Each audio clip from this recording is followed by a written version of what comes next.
Hey everyone, it's great to see you again. This is Alex Slosby, Noble's class of 1996, here with another Noble's Innovation and Entrepreneurship story. And this time I'm very excited to have two guests join the conversation. Steve Ginsberg, Noble's Chief Financial and Operating Officer, and Alex Gallagher, Noble's class of 1990, who's both presently a history teacher at Noble's and also Noble's Director of Athletics. Hey guys, great to see you. Alex, thanks for having us.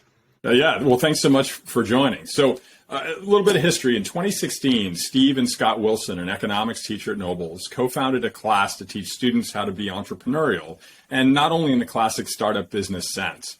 And then in 2018, after a sabbatical project researching how teams work most effectively together, Alex joined Steve, and the two have co-taught the class ever since. Steve and Alex have a great story to tell of how the class got started, of the class experience itself, and of the lessons they teach students, and also what they've learned along the way. So guys, thanks again. Let's start. Steve, could you share a little bit of your history at Noble's and also what inspired you to start the class with Scott? Yes. So I'm about to start my 22nd year at Noble's. I started in the fall of 2000. The first 7 years that I was here, I taught civics. And in the last few years of that time, I did a project which we called the Ginstitute, which was, in retrospect, really an entrepreneurship competition where kids had to come up with business ideas that were solving problems, pitched to a panel of judges. We slowly eliminated groups to come up with a champion. They presented at all school assembly, the final couple groups.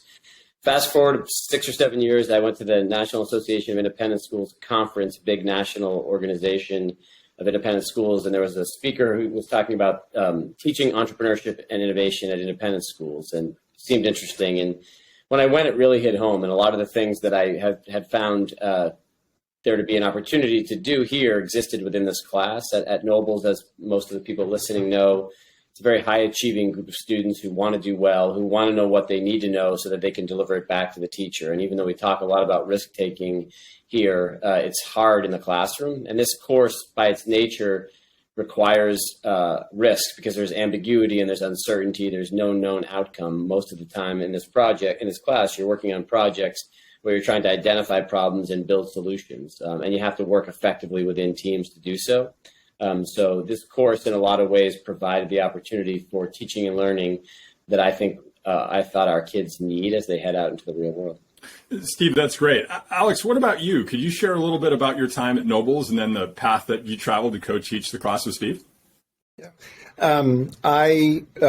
Like you said, Alex, I'm a graduate of the class of 1990. I have a feeling that I had an experience pretty similar to a lot of the other grads who will turn into this, which is I really loved Noble's when I was here as a student. And as I look back on it now, 30 some odd years later, it was certainly a time in my life that is most defined by the relationships I had with pretty transformational adults in my life who really made me a better person, a better leader, a better friend, a better colleague, a better brother, without a doubt, and really challenged me in a lot of great ways. And for that, I'm forever grateful. And I think it's one of the things that really continues to drive my work now. And as I say to grads a lot, certainly Noble's has changed tremendously over the course of Steve and I came in the same year, so we're both about to start our 22nd year.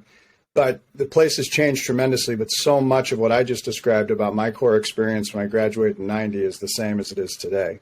But one of the things that really has hit me and that led me to working with Steve is that over the course of the 20 plus years that we've been here, so many dynamics on the outskirts of the walls of our campus have changed. What the modern workplace looks like, the importance of culture building, the importance of defining culture.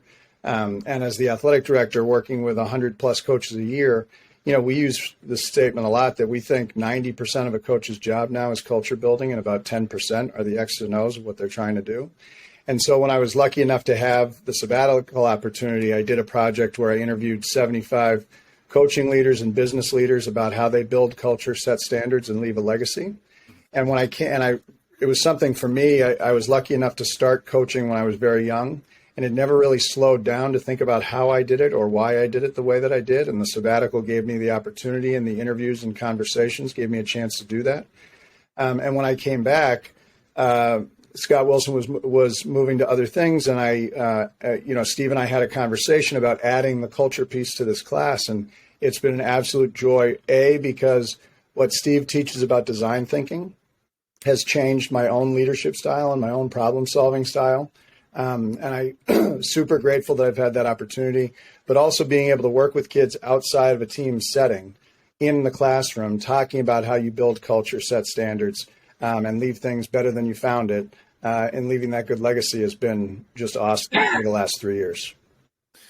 Alex, great. Thanks so much. So let's take a moment and get into some of the details. Steve, could you share a little bit of who takes the class, how it's structured, and sort of some of the key moments throughout the course of the class itself? Yeah, so it's an upper school elective offered to juniors and seniors, although we've had almost all seniors in the class, which has its pros and cons. It's senior spring, so people know the cons associated with that. But the pros are that it's given us a lot of flexibility to be nimble and truly entrepreneurial ourselves in how we design the course. If something's happening in the news, or we have an opportunity to have a speaker, or we want to pivot, we don't have to worry about what we might have worried about if the kids were a little bit younger. And the course is centered around 3 main projects, and it's pretty much exclusively focused on design thinking. Entrepreneurship, innovation could be a lot of different things. We do very little or no business or numbers, or other than having a few speakers around how startups are financed. And have decided to focus on this process of design thinking. A lot of information from the Stanford Design School, where we teach kids how to understand customers, how to listen and develop and identify problems, opportunities, and pain points, how to develop solutions, how to build prototypes, how to test, how to iterate. First project the kids are designing this past year, learning the process. This year they had to design something that would improve virtual learning, something they'd been pretty experienced with COVID going on. The second project of the class is a partnership with an existing startup. And we've had the good fortune of partnering with 3 of the 6 years we've partnered with Nobles grads. Jerome C., who started a company called BerryFit, an organic sports drink company. One Mighty Mill, which is, I don't want to botch what it is in case John Alento is watching, but it's a company that uses stone milled wheat to produce pretzels, and it's accessible to people who may have gluten issues, and they're expanding to multiple projects. He was a tremendous partner. And then this past year, we worked with a company called Circle and a recent grad named Rick Good. And the kids are ultimately learning about the company, learning about their industry, and pitching back to the company's leadership teams thoughts on how to increase revenue. And the idea that you're pitching to real entrepreneurs and that they're taking it seriously has been incredibly valuable for our students over the course of their time. And the final project of the year, the kids are building and developing their own ideas within teams and pitching back to a panel of expert judges, including Alex Slosby, at least as many years as we can get him to do it for us. Thanks so much. Alex, why don't you share a little bit, particularly building off your sabbatical work? Yeah. So first and foremost, what we build in almost weekly is a session that focuses strictly on building culture. And what we do, especially in a class that's so collaborative and that is based, almost the entire grade is based on group work, are the challenges that any teacher will tell you about group work, which is you put together a group of 4 kids, 1 kid carries the load, and 3 kids don't really do very much work. And so what we've done is added a lot of readings to the class that talk about factors that make for successful cultures in the business world, and then ask kids as they begin each project to collectively as a group pick and set the standards that they're going to hold each other to over the course of the time that they work together.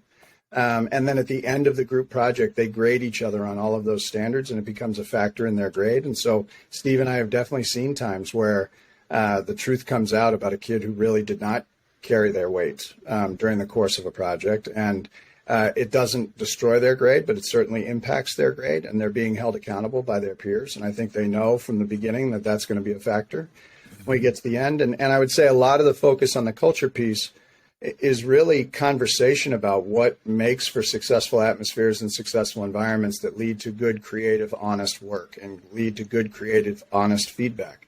I would say the projects that sometimes have the hardest time in our class is when it's the idea of one person and it's a very strong personality and they run with it and everybody just falls in line and there isn't that open dialogue about what makes things better and how they could make it better. And one of the big stresses we make is, both in readings from the book called The Culture Code, which we use every year as a text, and also with many of the speakers that we bring in and different things like that, is to really talk about the need for sort of social, emotional, intellectual safety within any work environment, that you've got to feel a sense of security, that you can be vulnerable and challenge and push and share your voice without being fearful of what the pushback will be coming back at you, and the understanding that all of those things make your work better, not worse. And I think we try and do that a great deal in class. And the last piece I'll give, especially because we're talking to a lot of grads today, is with Nick Marinero graduating, we lost sort of the public speaking class, which I think a lot of people think back on quite fondly. And another piece of my work is public speaking is a real passion of mine, and I'm a real student of it. And so adding that to these Shark Tank projects that people are doing at the end of each unit, adding lessons about public speaking that I was taught by the legendary Nick Marinero has been really fun, and a gratifying way to give back much of what I feel so grateful he gave me when I was a student at Nobles. Guys, thanks so much. I just think it's fantastic what you're doing. And in fact, there's a lot of MBA students, and in fact, senior executives at companies. I think that would do well to take the class, because you guys are hitting on some really, really important topics. So before we wrap, I'd love for both of you to share any advice you might have, current students and alums who are entrepreneurs or thinking about being entrepreneurial in whatever they're doing. Are there some, things you guys teach, lessons you guys have learned? Or what would you say? I'll go first, and I should have said at the start, this class was really born from Steve and Scott, and I feel very lucky because it's been an awesome opportunity the last 3 years, and I've learned a lot. And I will say a major weakness of my own was I have always been somebody who too quickly jumps to solutions. And working with Steve really closely in this class, I guess I would say to graduates, if you don't know what the design thinking methodology is, and you're a business leader, academic leader, whatever you may be, I'd urge you to check it out and to learn about it, because I think for me, it's really changed my approach to problem solving, and has given me and many colleagues at Nobles, because Steve has spread this to a lot of different offices at the school, given us a platform by which to really learn how to get to better solutions, not just quick solutions. And so I'd urge them to do it. And I'm a little bit more risk averse than some of the people that we have come into the class who take some significant financial risks in taking on some of their entrepreneurial ideas. But my hope is that the class has made me more entrepreneurial, because I feel great safety in the methods that I've learned from Steve and from the kids that we've worked with and the speakers we've had in, to really adjust the way that I go about trying to problem solve. Yeah, I would just add, especially for people who might be of Alex and my era from Nobles, it's rare when you're kind of in the middle of your career to change the way you think or the way that you operate. And for me, even though we're not maybe traditional entrepreneurs in the way that people see now on Shark Tank and otherwise, an entrepreneurial mindset it really has evolved for me personally. I think, as Alex just said, I have, in the past year, as we were making a lot of quick decisions around COVID protocols, how we're going to operate the school, very quickly, many of us the instinct is to go right to solutions. We've got to solve problems. And the ability to sort of pause the discussion and say, can we talk about the problem that we're solving before we develop the solution, for example, is the way that this really has changed the way that I think.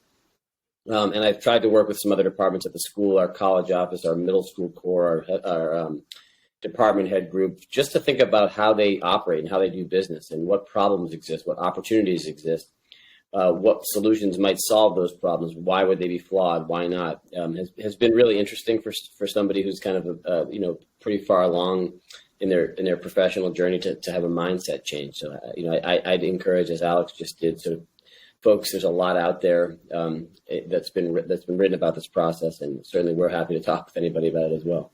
I think it's fantastic. Yeah, just carefully defining the problem and asking questions, it's huge, right? Because like you said, so often people jump to solving it, but if you're not carefully defining the problem, whatever you're going to solve, it's not going to work out really well. So, guys, this is great. Thank you both so much for sharing such a great story. It's been such a pleasure to join the class a few times over the last few years. And I think everything you're sharing with students not only helps prepare them for college, but to tackle new and uncertain opportunities and problems that are most definitely going to arise for them in college and then beyond. So again, I think it's fantastic, and it's such a pleasure to have you guys here today. And to everyone out there, thanks so much for watching and listening. Stay tuned for another Nobles Innovation Entrepreneurship story soon. Thanks so much. Thanks, Alex.